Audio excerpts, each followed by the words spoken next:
I'm here as a managing director, and I'm managing the Afghanistan Microfinance Institution, which is here for economic empowerment and poverty alleviation and economic empowerment of the poor people of Afghanistan. We are operational in three provinces. In this time we had disbursed around $5 million. $5 million. Yeah. Now the idea with microfinance is to provide a small amount of seed money for an entrepreneur to build a self-sustaining business. So the loans are very small, right? Yes. How big? Yes, our loan ranges from $300 to $1,500. So it's really good money for the micro entrepreneurs, for the people, those who want to start up their businesses, who want to expand their businesses. And the spectrum of our financing is really broad. We are financing for agriculture, we are financing for retail shopkeepers, we are financing for women doing some handicrafts at their household level. We are also financing child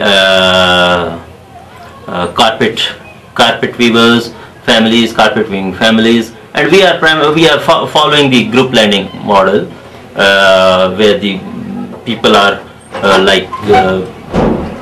made in a group of 5 to 7, and they are disbursed loans, and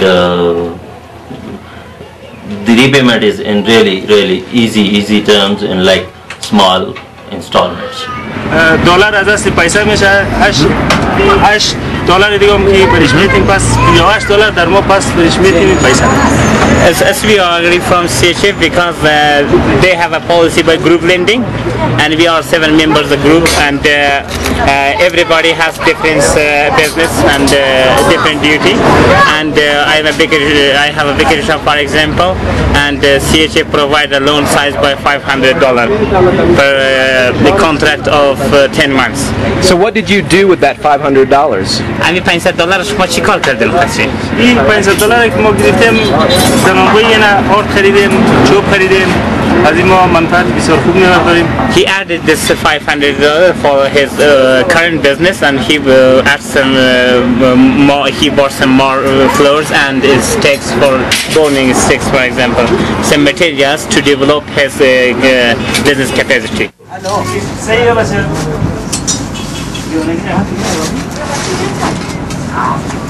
We have plenty of clients, we have number of success stories. People, those who have started because people, most of the like almost 80% of population, poor population, they were refugees in Afghanistan. From Afghanistan, they went to Iran, they went to Pakistan.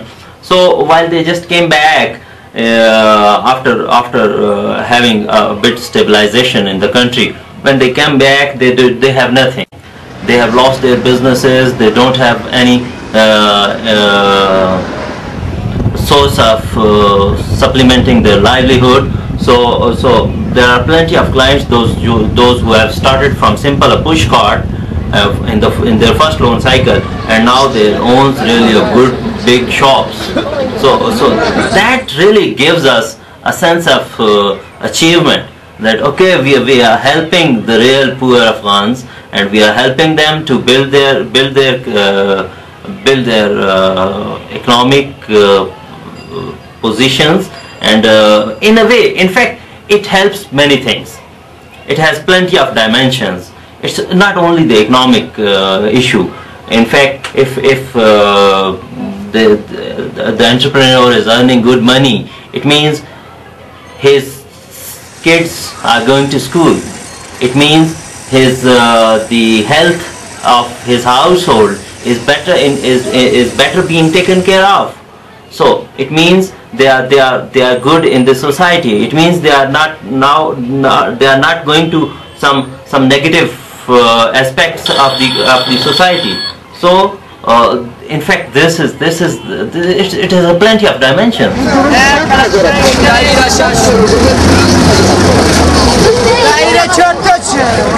In Afghanistan, the cost of operations is much higher than any country.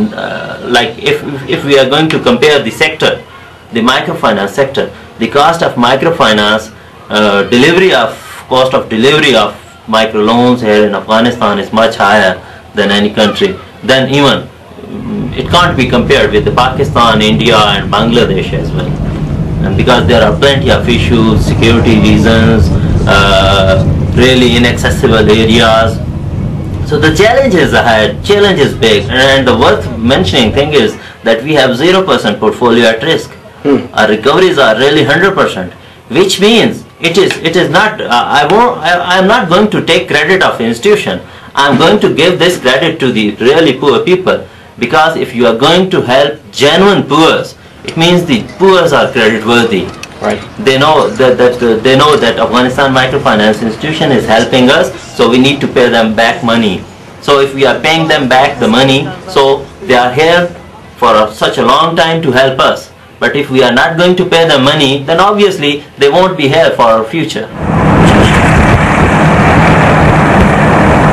Afghan homes are more like compounds than they are homes in the American sense. They tend to be small and heavily built with big thick walls and small windows. Pretty basic and primitive even by our standards. But solid and built to last. I visited one construction project. It's an apartment building on the outskirts of Kabul that's been under construction for years, since before the fall of the Taliban. And during the Taliban era, the building went on at kind of a low rate, just not a lot of investment. And then obviously the war, the invasion phase of the conflict, when Kabul was a lot more dangerous than it is now. Construction was interrupted, but now it's picked back up and moving right along. Well, by moving right along, that means there are 3 or 4 guys working in a 50-unit apartment building every day. So it's not exactly Western standards for a construction project, but by Afghan standards, that's not bad. And the foreman, the same foreman's been on this project for years, said that he's now, with greater investment and a higher rate of work, is making a lot more money than he did under the Taliban. But it's still a very basic project. And the day I visited, some bricklayers were slapping what looked like mud onto brick walls to finish them. No plaster or nothing like that. My name is Shah Muhammad. What's your position here?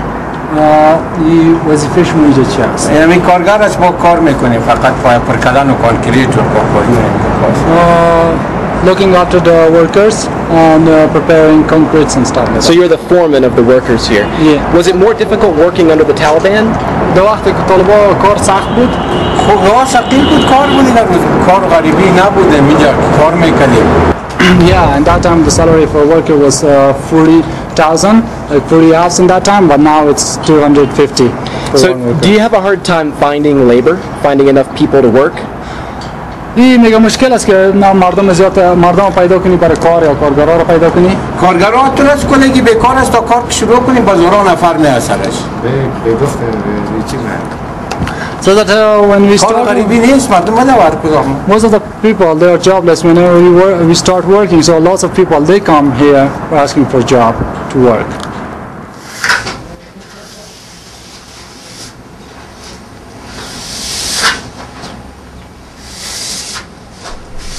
Freelance journalist David Axe was in Kabul in June.